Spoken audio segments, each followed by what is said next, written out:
unemployed, and each fortnight I had to go to the job centre to sign on. One day when I went there, the prison service were recruiting in the reception foyer of the job centre.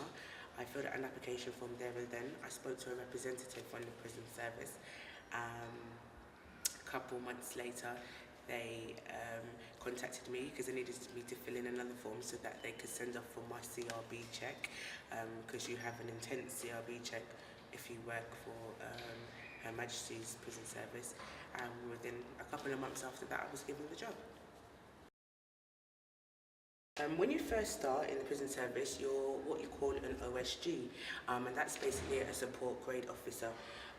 Their badges consist of a blue strip, and the difference between an OSG and a prison officer is that the OSG does more of the admin work for the inmates, so they don't actually have contact with the inmates, and they don't have cell keys, and they don't actually work on the wing, so they'll deal with the inmates' guests, their visitors, their mail, their food, and just basically man the wings when they're going from like cell to education, cell to gym, etc.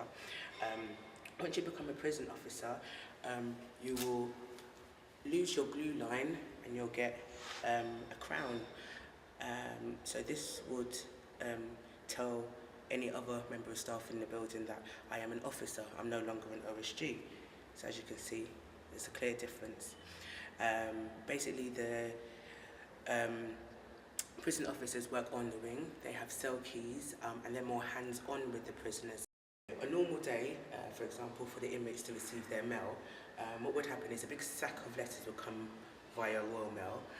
They'd be shaken out onto the floor where the drug dog would have to walk all over them and sniff them to make sure there was no contrabands, i.e. drugs, metal objects, etc. within the letters and the parcels. They're then all picked up and put on a conveyor belt which runs through an x-ray machine, and then someone has to check them to make sure again there's no contrabands within them. They're all then packed back up, put back in the sack, taken to the post room, and every single letter is opened, scanned, felt, searched before it is taken onto the wing and handed out to the inmates. Since becoming a prison officer, I found that I've had to help some inmates write letters.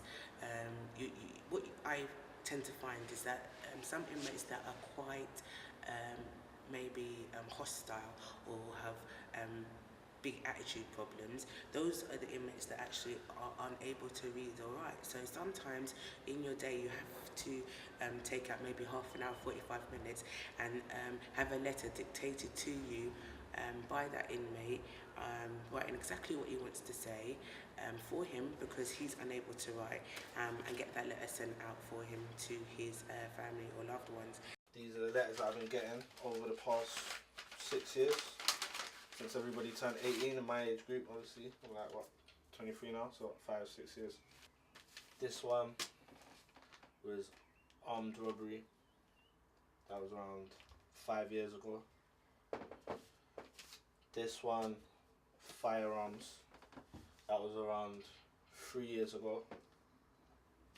This one was a driving offence, like for not having the right insurance. Got in prison for that.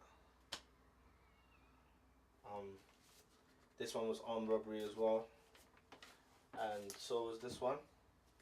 And this is for burglary. Obviously, my friend's in there and he's been in there a long time, but at the bottom of his letters, like he's still talking like slang and promoting like, I don't know, like still promoting the road life. Like if you see, there's quite a few names there, like he's just shouting out people, all these different gangs and stuff like that. Every letter that I've received, they've come out and acted how they wrote in their letter. So wherever they're still talking about street life in their letter, they'll come out and still do street life.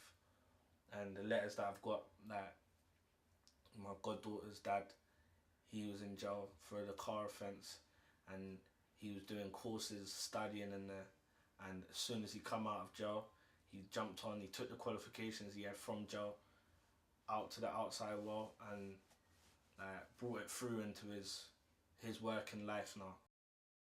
I've been living in East London nearly all my life, so I've had friends go in and out of prison, Some go in once, never come back out, and never come back in, which is a good thing. And some just treat it like it's a boys' school kind of thing. But yeah, it's an experience that a lot more youth are going through now. People are not really aware of how much freedom we actually have out here. What they're allowed to do isn't much. Sometimes the papers make out like they've got a lot to do, even though prisons aren't probably as strict as people would like them to be, but it's the restriction of freedom that people are not understanding. I currently have 2 family members and a friend in prison. These are my collection of letters. Basically, I write to my cousin every week and a half, every 2 weeks. It's like really constant. I've got like loads of letters from her, and I know it's her letters because she always writes like little sweet stuff like missing you babes and stuff. She writes like little sweet stuff on the envelope.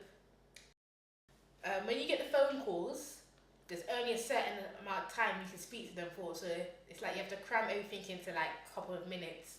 But with the letters, like you get to write, you can write it's endless amount, you can write however long you want, you can fill them in with all the gossip and stuff.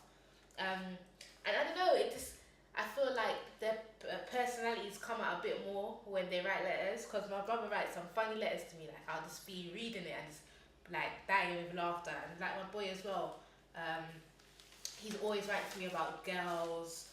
Every single letter has got to mention girls, so it's just like it's just like how he is when he was out, so it's kind of like personality on a paper. I currently have a family member that is being held under Her Majesty's pleasure in a separate prison to the one that I work in. Because he's a family member, I feel obligated to write letters to him. So because it's in my contract that I'm not allowed to correspond with inmates other than the ones that I'm working with, I have to get permission from the governor, written permission from the governor, to be able to correspond in letters. I felt quite happy when I received my first letter, just to make contact with my friends, but at the same time I was kind of saddened by the fact that this is what we've been reduced to. And I remember when I got her first letter and I came home and I saw it, and like my eyes started filling up as soon as I collected it from downstairs. My eyes started filling up, I just knew that it was from her. It's life like in prison. Well, it's not life like as it's like, so I say, as you're on the streets, it's kind of lonely and you ain't really